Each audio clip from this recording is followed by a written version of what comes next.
नमस्कार मित्रांनो, आज मी तुमच्यासाठी एक खास टॉपिक घेऊन आलेलो आहे। आजच्या या व्हिडिओमध्ये आपण बघणार आहोत की एक आर म्हणजे किती स्क्वेअर फूट। आर हा जो उल्लेख आहे हा आपणाला 7-12 याच्यावरती आपणाला बघायला मिळतो। आर हा अतिशय महत्त्वाचा फॅक्टर आहे। अनेकांना एक आर म्हणजे किती स्क्वेअर फूट हे माहिती नसते किंवा एक आर म्हणजे किती चौरस मीटर हे सुद्धा अनेकांना माहिती नसते।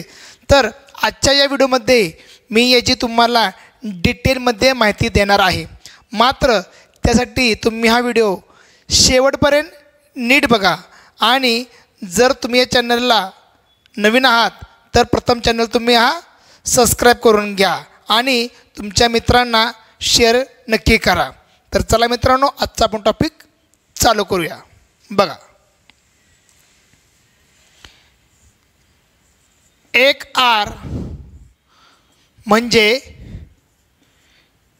100 मीटर स्क्वेअर म्हणजे 100 चौरस मीटर, 100 चौरस मीटर आणि 100 चौरस मीटर म्हणजेच 1076 स्क्वेअर फूट। 1076 म्हणजे 1076 स्क्वेअर फूट। म्हणजेच याचा अर्थ असा होतो एक आर म्हणजे 1076 स्क्वेअर फूट। एक आर म्हणजे किती स्क्वेअर फूट? 1076 square foot.